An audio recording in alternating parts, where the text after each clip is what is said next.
వీళ్ళు ఇష్ట ప్రకారంగా వీళ్ళు ఫిజికల్గా కలిసిర్రు.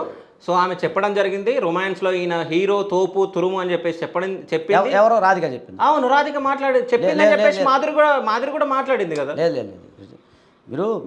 మీరు ఎందుకు పెళ్లి చేసుకున్నారు అని అంటే, సో ఆయనకు అది లేదు కదా అని అంటే, ఆయన దాంట్లో ఎక్కువ తోపు రొమాన్స్లో అని చెప్పేసి అది చెప్పింది రాధిక అని చెప్పండి. మీరు ఒకసారి చూసుకోండి. ఓకే, అది మీరు ఆన్లైన్లో ఇంటర్వ్యూ చేసి అంత కన్ఫ్యూజ్ అవుతున్నట్టున్నారు. ఓకే, రాధిక గారు చెప్పింది. ఎందుకంటే మళ్ళీ చెప్తానండి, మండే రోజు నాడు మొన్న మండే రోజు నాడు ఉదయం 10 గంటలకి ఆమె చెప్పిన అదేంటంటే, నన్ను పెళ్లి చేసుకున్నాడు, ఏంటి వివాహం చేసుకున్నాడు, తాలిబొట్టు నాకు కట్టాడు అని ఆ దూరంలో చెప్పింది ఆమె.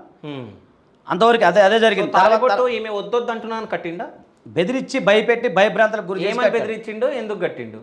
అదేనండి, ఏమని బెదిరించాడంటే, ఫస్ట్ అసలు మీకు 2 నిమిషాలు చెప్తాను, 2 minutes. అసలు ఇది గతం కూడా ఒకసారి చెప్పాలి. ఎలా పరిచయం ఏంటి అది తెలిస్తే కానీ మీకు తెలిసింది.